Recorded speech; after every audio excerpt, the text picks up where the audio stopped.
Crash Team Racing Nitro Fueled is tougher than Elden Ring, more soul-crushing than Days Gone and Survival 2, and that's just the first race. It requires real skill in order to win races, but just like Dark Souls, once you start to get the hang of it, it is so rewarding. Give us a like and subscribe for more videos. Awesome, let's go!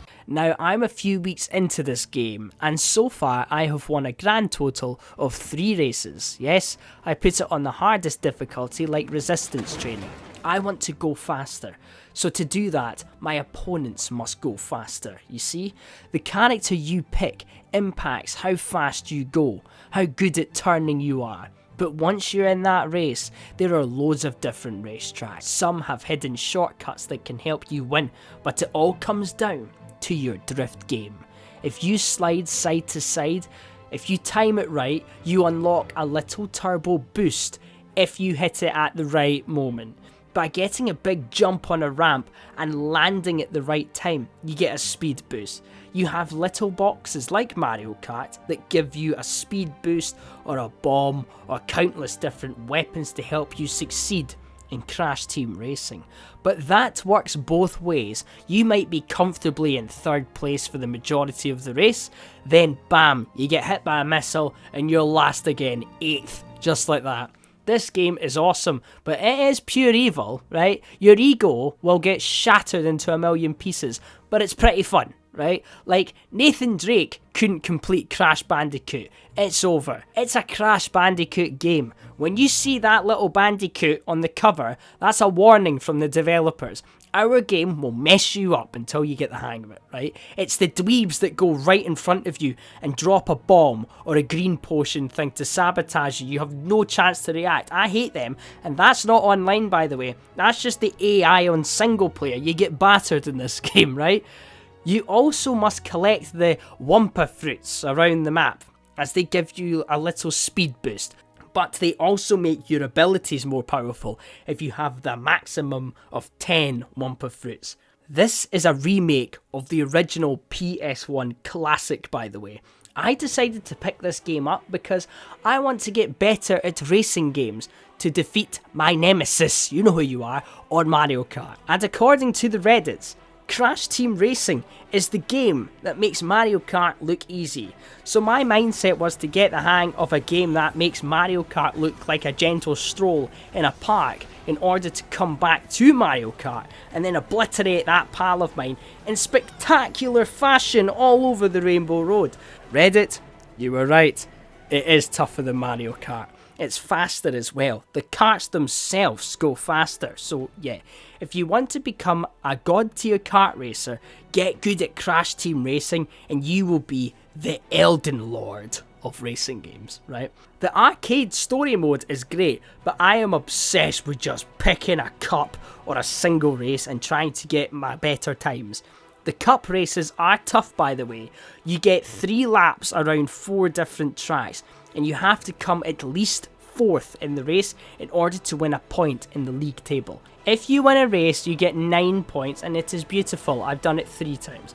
As I said, I stick it on hard mode because I'm William Wallace, mate, I'm Scottish, but I got last place all day on my first day of playing this. Even now, after a good few weeks in, I'm still only nabbing 4ths, 5ths and 6ths most of the time. Progress, but the winner is out in front by like 20 seconds each time. Long way to go. Still learning the shortcuts and all, but my goodness, I've been put through the ringer in this game, man. I do lean towards the speed characters more. Tiny Tiger, for example, isn't as good around corners, but in a straight line, he's quick. And I find the most success in the races with that kind of speedy character. Which is great now because I understand Mario Kart has a similar design. You see, when we all got pulverised by our pal at Christmas, I didn't understand the character and car you pick impacts the races. So now I know I want speed over acceleration and handling, so forth for that kind of game. But the graphics and colours of the game are fantastic. It's got the style on point for the original Crash Bandicoot that I used to play when I was a kid.